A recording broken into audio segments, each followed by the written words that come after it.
Welcome everyone to Monday Morning Morons for February 17th, 2020. This week, let's begin with what seems to be becoming a weekly reminder. Racists don't get to decide what is or is not racist. At Undoing Racism workshop, participants told all white people are racist. All white people are racist. Yeah, that sounds pretty fucking racist to me. Intensive process challenges participants to analyze the structures of power and privilege. The People's Institute for Survival and Beyond's Undoing Racism workshop, hosted on various college campuses and other community locations across the nation, works to end systemic racism and institutional oppression. One way it apparently does that is by telling attendees all white people are racist. So you're going to end racism by being racist. Call it a hunch, but I don't think that's going to work. An op-ed in Vassar College's student newspaper states that during an Undoing Racism workshop there during the fall of 2019 semester, instructors made that statement. We looked into each other's souls as we discussed hardships and shared truths. For some, spotting racism is easy, while for others, it comes to light that racism is not always this blatant use of the N-word or making someone sit in the back of the bus. It's oppression. It's a lack of opportunities. Racism is thinking you are being progressive by allowing a black child into your predominantly white school, but not wanting your white child to attend a predominantly black school, wrote student Tiffany Trumbull, who attended the event. Interestingly, the instructors did not focus on the possibility of dismantling race in an attempt to establish equality. PISAB defines racism as racial prejudice plus power. I'm sure we've all heard this by now, right? Racism is power plus privilege, so black people can't be racist because they have no power. Such bullshit. First of all, black people do have power, and it seems pretty fucking racist of you to keep insisting, in fact teaching them, that they don't. You want to end racism? Start there. Stop teaching black folks that they are helpless victims who need a white savior to help them. They don't. They can achieve on their own without your interference. Secondly, as anyone with a damn dictionary can see for themselves, this is not the definition of racism. It's a justification for racism.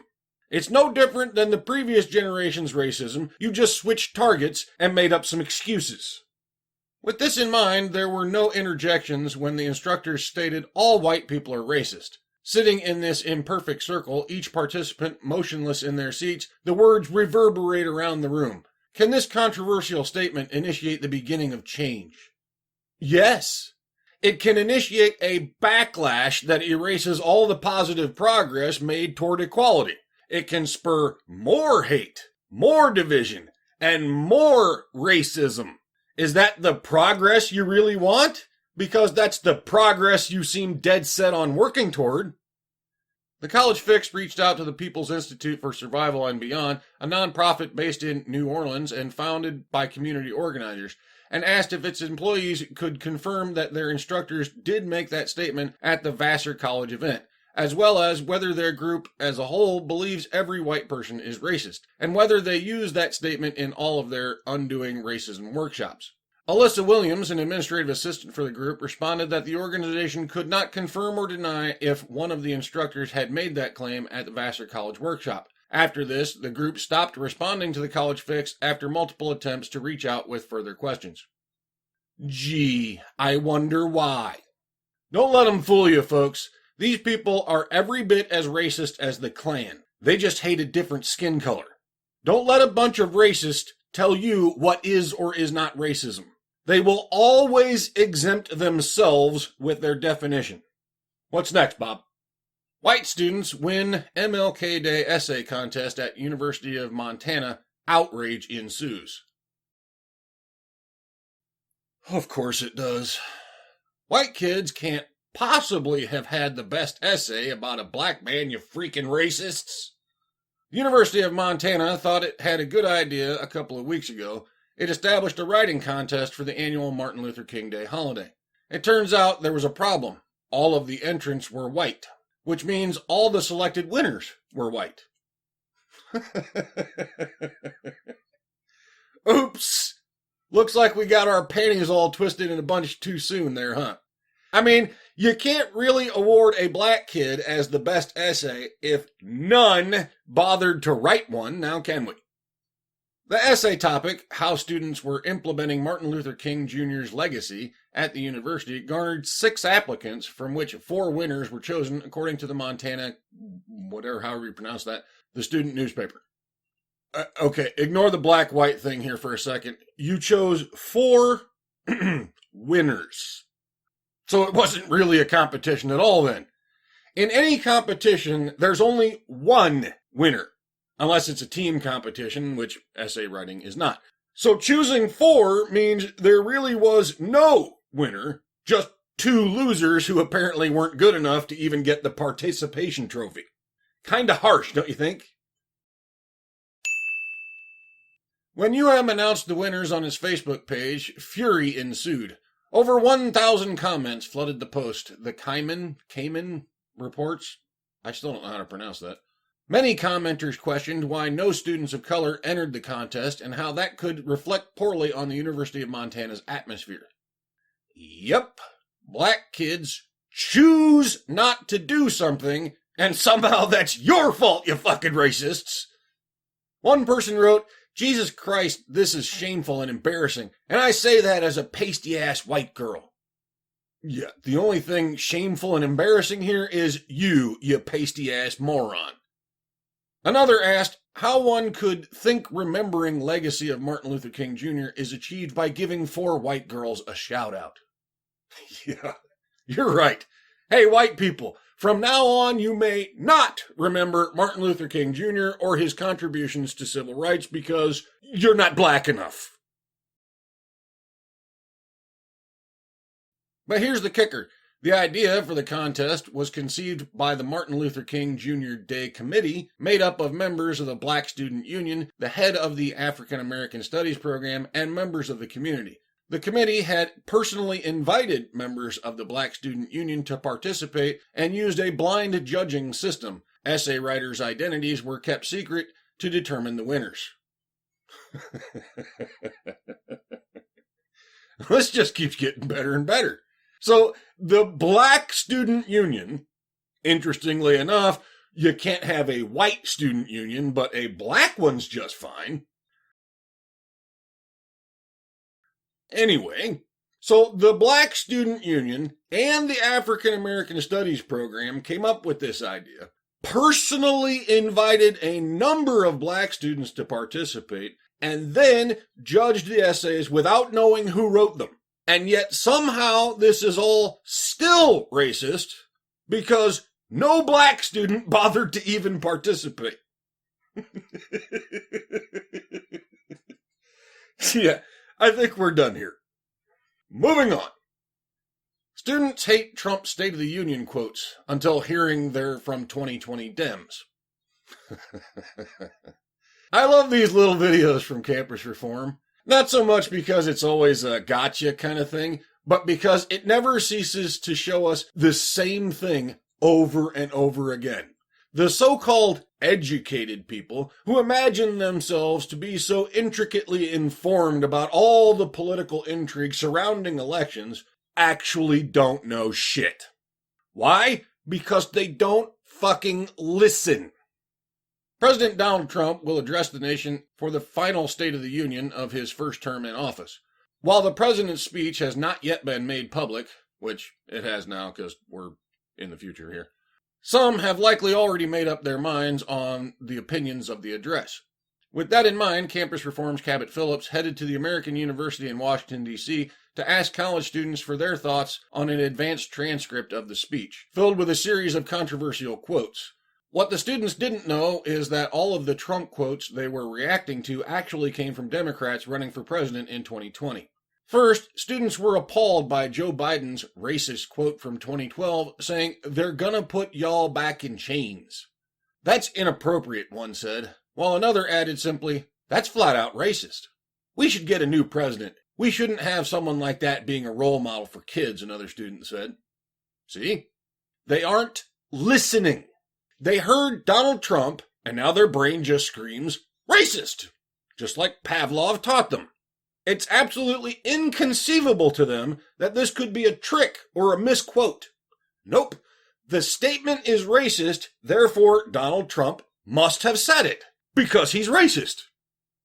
Next, students reacted to President Trump's quote about the importance of disarming North Korea and eliminating Kim's weapons, which actually came from Elizabeth Warren. Well, that sounds very threatening, one concerned student said, before another added, it's warmongering. It's just like a part of his rhetoric to assert dominance. It doesn't really surprise me that he said something like that. Yeah, it doesn't surprise you in the least until you find out it was Warren's quote, not Trump's. Because, you guessed it, folks, when Warren speaks, he doesn't listen. Students were equally appalled by Michael Bloomberg talking about gun violence in minority communities, saying these kids think they're going to get killed anyway because all their friends are getting killed. They just don't have any long-term focus or anything. It's a joke to have a gun. It's a joke to pull a trigger.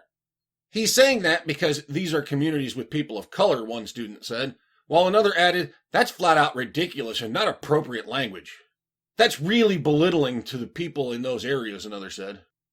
Yeah, it kind of is.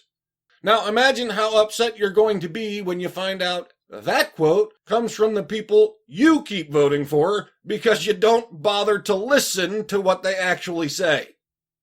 Finally, Phillips asked students for their thoughts on Trump's quote about Israel, which actually belonged to Warren. When Palestine and Hamas puts its rocket launchers next to hospitals, next to schools, they're using their civilian population to protect military assets. And I believe Israel has a right, at that point, to defend itself, Warren said. He needs to use more peaceful language, one student said, before another added simply, I don't support any of that. Using that kind of language is very charged. The irony here being that's one of the few quotes from Warren I actually agree with, but once again, you see the blind bias. They don't listen to Republicans or Democrats. They assume they know what every candidate stands for based on their party alone. They've formed their opinions long before anyone said a word. R bad, D good. And they will ignore anything that doesn't fit that narrative. The other side does that shit too. R good, D bad. Same shit.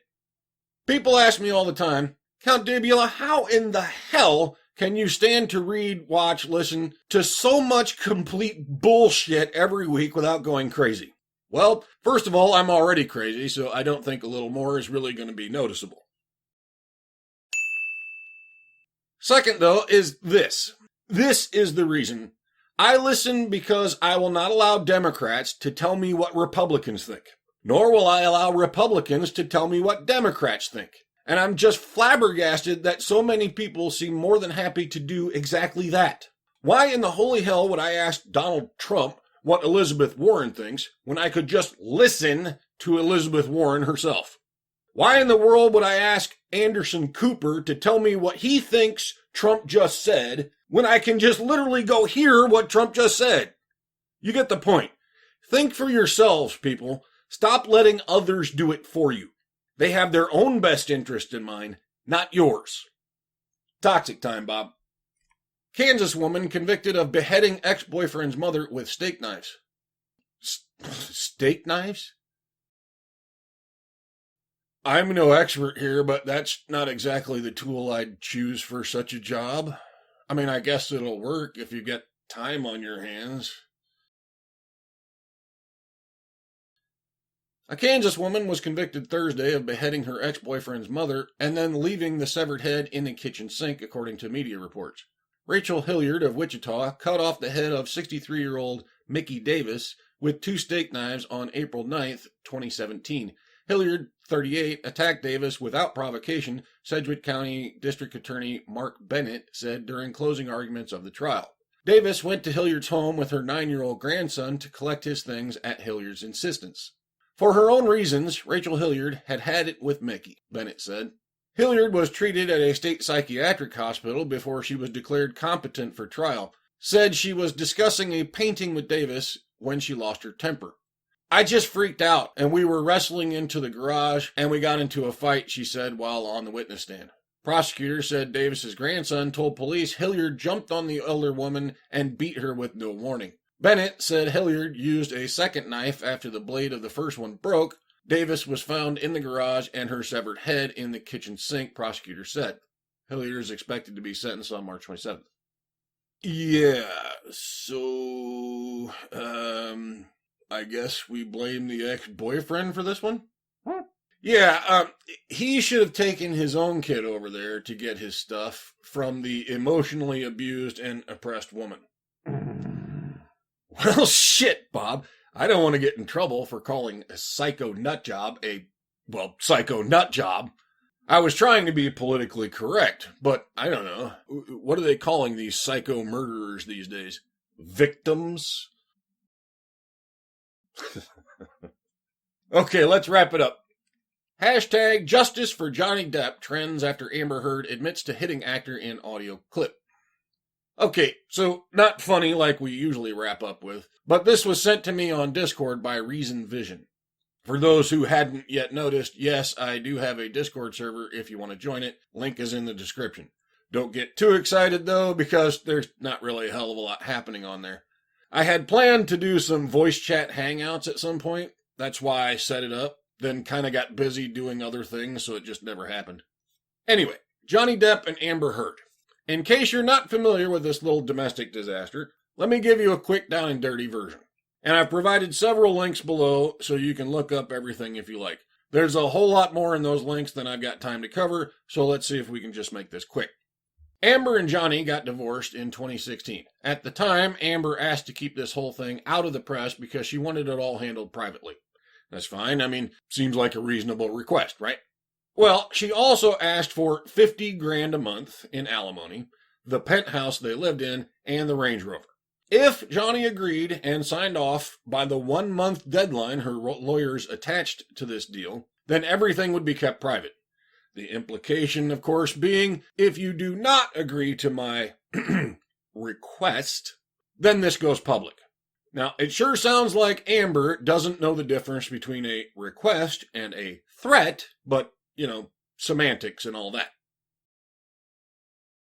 Well, Johnny's attorneys said they couldn't even get a handle on his finances that quickly, so they had no choice but to decline the request because they had no idea if Johnny could even afford that or not. And of course, that's when shit went public. Amber made her claims about Johnny being abusive and released a photo of her bruised cheek / black eye to bolster her claims. The Me Too and hashtag Believe Women bullshit was in full swing, so Johnny got blasted in the media, and Disney pulled their job offer to him for another Pirates movie based solely on a photo that no one really looked at, and her word.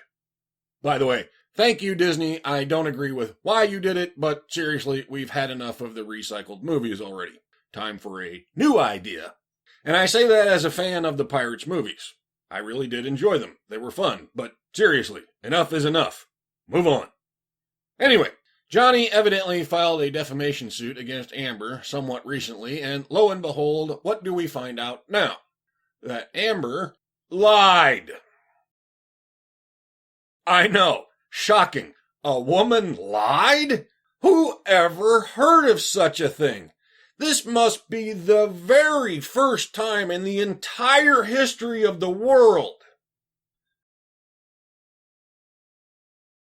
And it's not just Johnny's word here. He has audio recordings, and apparently video, though I haven't seen it, of Amber actually admitting that she is the abusive shit stain in this little domestic tragedy. Though, of course, she doesn't think she is.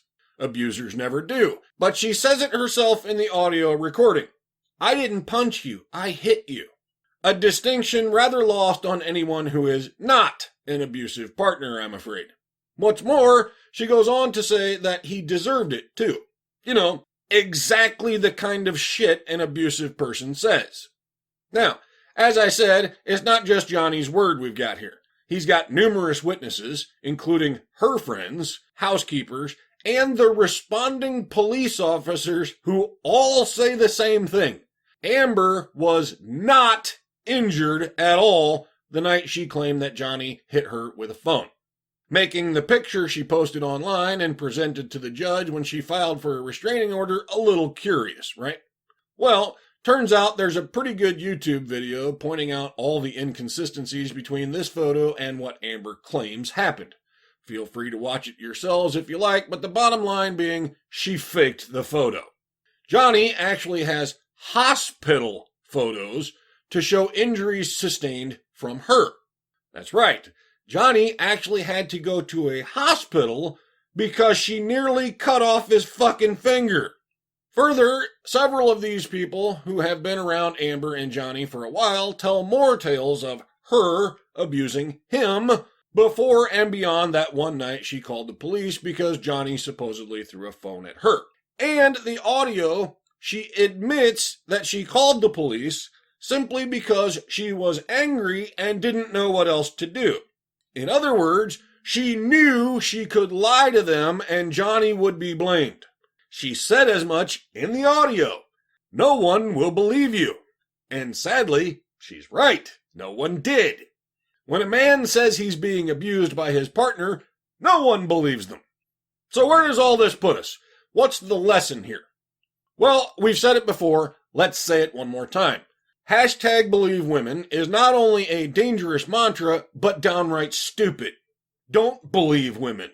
Don't believe men either, for that matter. Believe facts. Believe evidence. Believe proof. That is how justice is supposed to work. That is the only way fair justice will ever work. Men can be, and frequently are, victims of domestic violence too. Maybe it's time we stop assuming it's a women's only issue.